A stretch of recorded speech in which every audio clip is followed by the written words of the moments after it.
j'ai 44 ans. Mhm. Je me suis mariée à 33 ans, j'ai dû faire des études. J'étais élevée à la dure, on va dire, mais je ne regrette pas mon éducation car ça me permet de voir ce qui est bon, ce qui est pas bon pour nous. Mhm.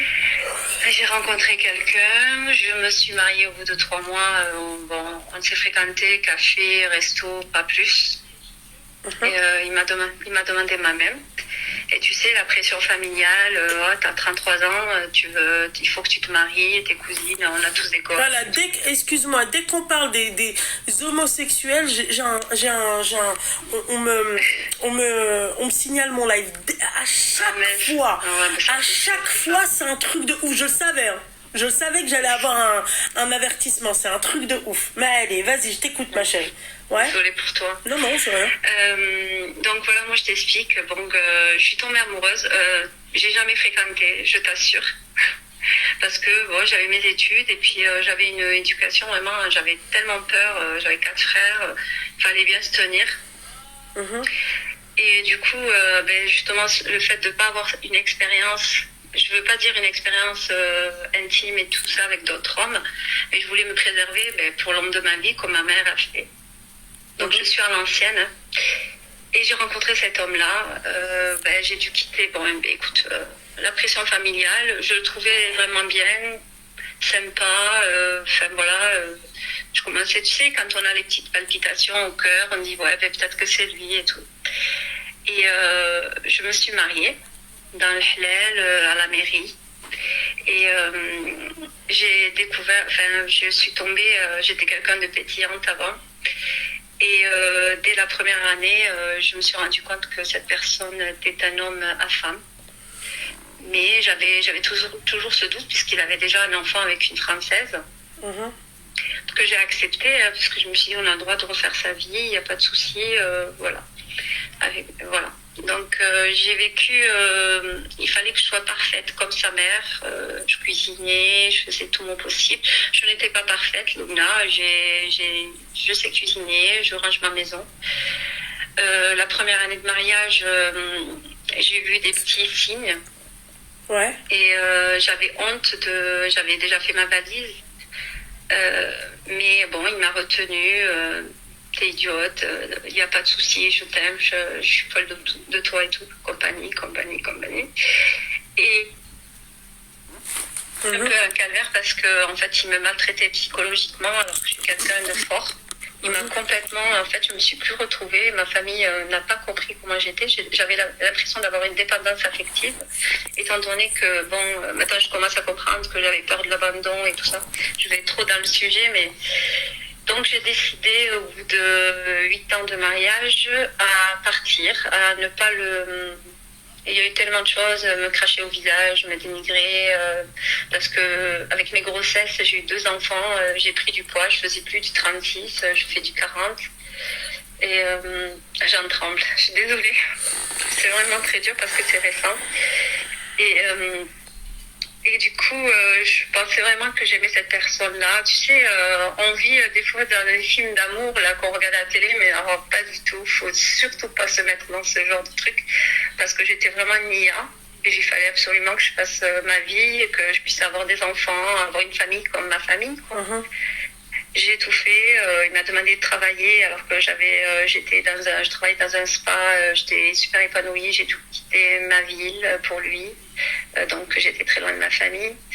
Et donc j'ai eu beaucoup de maltraitance psychologique au point où je me suis complètement délaissée. Où j'étais complètement... je suis tombée en dépression. Parce que tu sais, quand quelqu'un tout le temps te dit c'est pas très bon ce que tu as fait, tu ranges pas bien ta maison.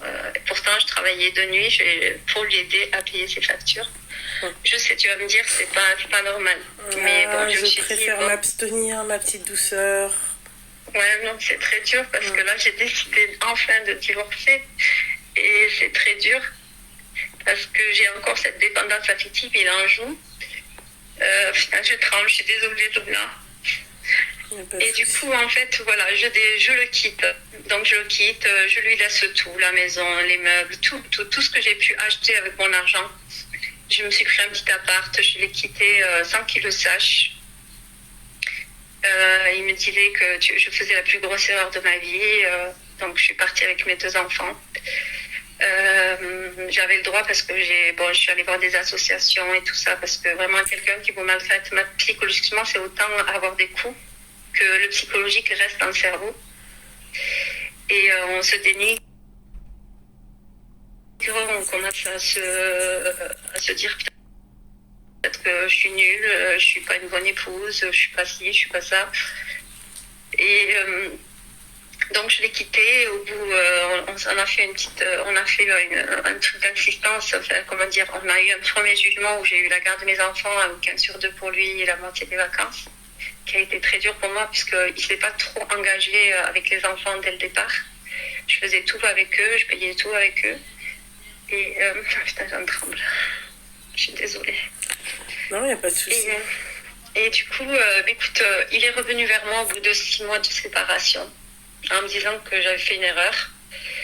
Et j'ai pas lâché mon appartement. Il m'a dit on peut recommencer à se fréquenter avec les enfants et tout ça. Ok, il n'y a pas de souci. J'ai dit écoute, mes parents m'ont dit écoute, tu peux laisser une chance. Ok, on laisse une chance. Sauf qu'un jour, j'habitais pas chez lui.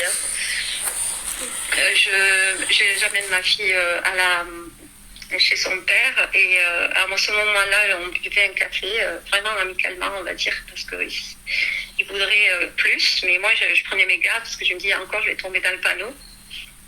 Et j'ai découvert, en fait, dans la cuisine, il y a une femme qui est rentrée.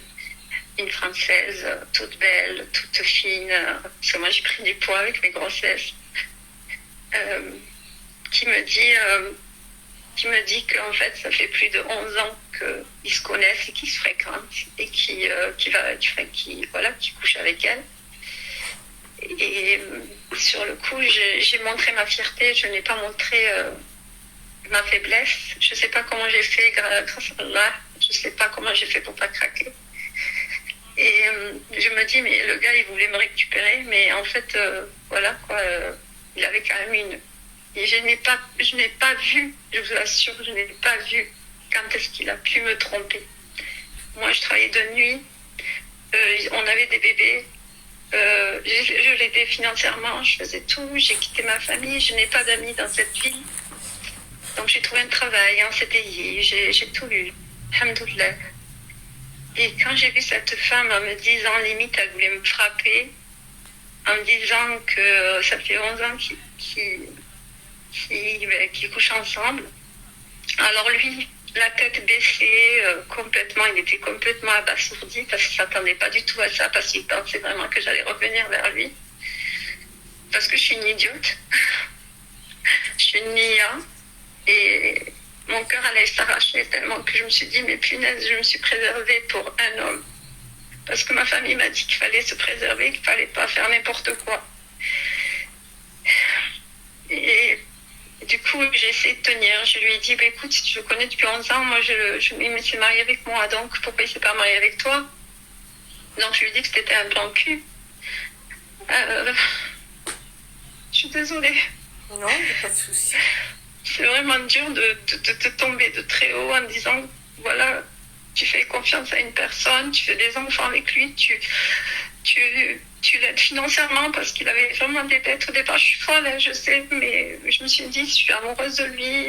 Mes parents, c'est moi qui l'ai choisi. Mes parents n'étaient pas du tout d'accord parce qu'il avait déjà un enfant, mais j'ai dit, c'est pas grave, ça, tout le monde peut refaire sa vie. Et du coup, en fait, cette femme ne voulait pas partir de mon ancien chez moi. Et qui me traitait en me disant oui, de toute façon, il t'a jamais aimé. J'ai couché avec lui, tu peux pas savoir combien de fois. Et j'ai fait, écoute, c'était un plan cul parce que moi, je pense qu'il y a certaines choses que je ne ferais pas avec mon mari. Parce que nous, dans l'islam, il y a des choses à ne pas faire. Et là, ça a été vraiment... Je ne l'ai pas montré de haut sur le cou, mais devant lui surtout, et devant elle. Je ne lui ai pas montré que j'étais vraiment, vraiment très... Comment dire? Complètement déboussolée, complètement... Je me suis dit, mais c'est pas possible, pourquoi ça m'arrive? Pourtant, j'essaie de faire mon maximum, je prends soin de moi, Je prends soin de lui, je prends soin de mes enfants, je gère tout. Et il continue, il s'est mis à genoux. Il m'a dit, tu peux me donner une claque. Je veux revenir avec toi, je t'aime. Il m'a sorti, on est des sœurs jumelles. Parce qu'on est tous les deux à l'Estella de Glab. J'arrive même plus à parler. Et du coup, en fait, là, il est en train de... Là, j'ai décidé de divorcer le 21 août de ce mois, de cette année. J'ai mis beaucoup de temps à prendre cette décision parce qu'en fait, j'avais l'impression qu'il utilisait les enfants. Parce que moi, mes enfants, j'ai que mes enfants dans cette ville. Je me donne à cœur et à âme pour eux. Et là, le fait de lui avoir dit que voilà, les papiers sont... Je vois mon avocate le 21, je divorce pour de bon. Je ne veux plus entendre parler de toi. Je pense que je ne méritais pas ça. Je lui ai dit, est-ce que toi, tu me pardonnerais si j'étais allée voir ailleurs? Il me dit non. Je lui dis, mais pourquoi non? Tu ne m'aurais pas pardonné. Alors pourquoi moi, je devrais te pardonner? Donc, je lui ai dit non, c'est pas possible. Et moi, c'était mes enfants. En fait, il arrive à me tenir avec les enfants parce qu'ils sont jeunes. Et je vous assure, je vis un calvaire parce qu'en fait, il m'a tellement rabaissée. Je suis en train de me reconstruire. Il m'a tellement rabaissée et je me dis, mais qu'est-ce que j'ai fait de mal? Qu'est-ce que j'ai fait de mal? J'étais une fille bien, je suis une fille de famille, je pense. Il m'a eu vierge. À 33 ans, il était vierge. J'aurais pu, Mouloubna, sortir et faire la folle comme mes copines et sortir avec des mecs. Mais moi, j'avais cette éducation. Mais oui, parce que toi, tu lui as tout donné, du coup, tu vois. C'est pour ça qu'aujourd'hui, tu pleures. Oui. Oui, parce qu'en fait, j'ai quitté mon travail où j'étais vraiment épanouie. Ouais, bah oui, je travaille à l'usine pour lui. Ouais, t'as tout donné, c'est ce que je suis en train de dire, tu as tout. Je suis une agoula. Bah oui, voilà, c'est ça. C'était une agoula. Voilà. Donc aujourd'hui, qu'est-ce que tu fais? Ben là, écoute, je me reconstruis parce que là, il est toujours derrière moi. Tu pleures. Je pleure parce qu'en fait, je pleure pas parce que je l'aime ou quoi que ce soit, parce que je pense que l'amour n'est plus là. Mais vraiment pas là, parce que quand je le regarde avec dégoût. Surtout que c'est quelqu'un de très, très, très intelligent. Et moi, je suis très impulsive. Mais ça va, tu arrives encore à lui trouver des qualités. Donc ça va. Des qualités, mais il est très malin. Je vous assure, il est très, très malin. Et le problème, c'est que personne dans sa famille n'est au courant. En fait, c'est moi la méchante qui l'a quitté parce qu'apparemment, il était au bout de rouleau quand je l'ai quitté. Et du coup, en fait, j'ai envie d'envoyer un message vocal à sa mère en lui disant que si je divorce, c'est que ton fils m'a trompée. Mais en plus, Loubna, je ne sais pas, je dois le dire, mais la première année de mariage, de relation intime, j'ai été gravement malade. J'ai chopé une MST qui aurait pu être un cancer. Je suis obligée maintenant de contrôler. Alhamdoulilah, ça s'est résorbé. En fait, je me dis... Vous entendez les filles ce qu'elle est en train de dire? Pardon? Est-ce que vous entendez, mesdames, ce qu'elle est en train de dire? Elle a chopé une MST. Voilà. Ouais. Elle aurait pu... Ouais. Oui, j'étais très gravement malade. Bien sûr, Cham, ça mais je ne suis plus. Loubna, je ne suis plus. Parce que là, il le voit, j'ai pris mes distances. On s'arrange pour les enfants. Parce que j'estime qu'ils ont besoin de leur père. Et oui. Voilà, je peux pas priver mes enfants de leur père. Donc, il m'a dit qu'on allait faire ça à l'amiable. Parce que je n'avais même pas envie de mettre sur le tapis la tromperie parce que j'ai trouvé des lettres. De personnes. Oui.